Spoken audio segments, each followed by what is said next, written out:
Orang bilang, lupakanlah apa yang sudah terjadi. Lalu, sambutlah hari esok yang lebih berarti.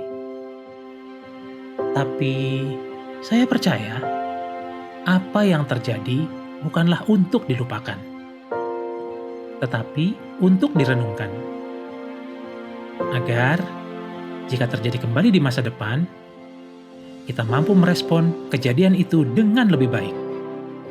Smart Viewer, bersama saya Bagus Sigit dalam Renungan Inspirasi hari ini.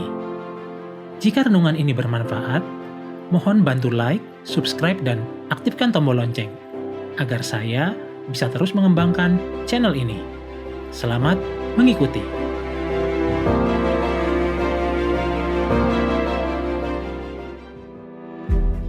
Senyuman tukang sapu jalanan. Smart Viewer, saya suka melewati jalan itu.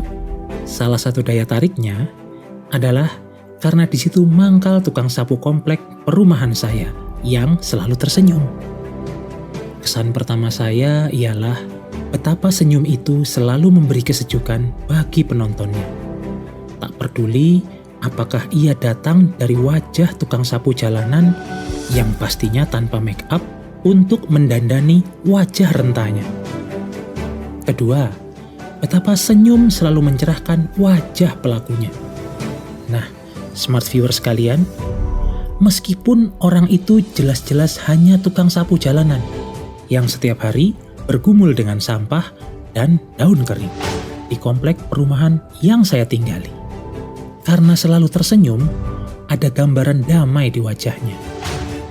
Ketiga, inilah yang menurut saya utama. Saya yang merasa secara ekonomi lebih beruntung dari dia, jarang tersenyum sebanyak itu dan semurni itu, baik secara kuantitas maupun secara kualitas. Senyum saya jelas bukan tandingannya. Ada memang banyak senyum kuantitatif di wajah saya, tetapi itu pun jumlahnya tak seberapa. Yang tak seberapa itu pun berisi senyum-senyum terpaksa sok sabar, sok baik, dan sok ramah. Keadaan sok ini membuat diam-diam batin saya malah terancam lelah. Bibir saya tersenyum, tetapi hati saya melayang entah kemana. Senyuman itu sejatinya nyaris lahir dari ruang hampa. Jadi, senyum kuantitatif ini cepat sekali menghilang dari wajah saya. Secepat itu datangnya, secepat itu pula perginya, tanpa meninggalkan jejak apa-apa. Sungguh berbeda dengan senyum tukang sapu jalan itu, yang seperti menetap selalu di bibirnya. Selebihnya, wajah saya ini kembali tertarik untuk melayani soal-soal yang membuat bibir cemberut dan wajah berkerut. Pagi hari, cukup hanya dengan membaca status medsos orang lain, kening ini sudah mulai mengernyit. Ada artis berdandan sebagai wanita solehah cuman gara-gara hendak mencalonkan diri sebagai petinggi. Dan ketika kalah, kembali pada dandanan yang asli.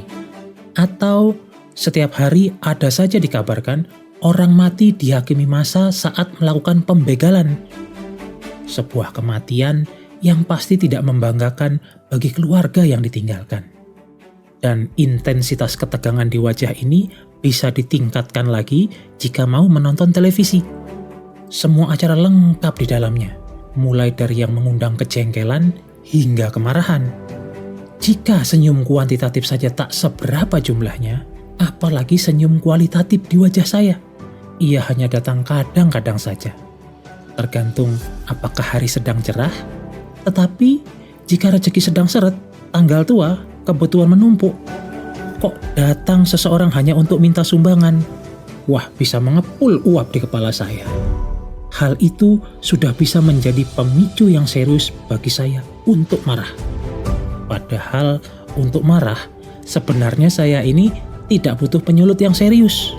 Hanya karena waktu sudah mendesak, itu pun karena kesalahan saya sendiri. Murid-murid yang sibuk dengan ini-itunya dan belum memulai pemanasan saat latihan, sudah menyulut kemarahan saya. Padahal, jikapun saya benar-benar terlambat, dunia ini masih baik-baik saja. Saya tidak akan dipecat dari pekerjaan, Apalagi keterlambatan ini tidak ada hubungannya dengan pecat-memecat. Keadaan ini hanya dorongan insting saya agar segera bisa sampai ke tujuan saya. Nah, smart viewer sekalian, jadi sikap buru-buru itu lebih banyak tidak disebabkan oleh waktu, tetapi oleh perasaan saya sendiri. Rasa buru-buru itu memang seperti menetap di dalam hati.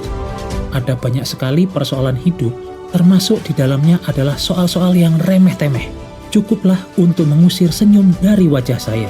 Maka, setiap melewati jalan itu, di tempat tukang sapu jalan itu mangkal, saya seperti menemukan kembali senyum saya yang hilang.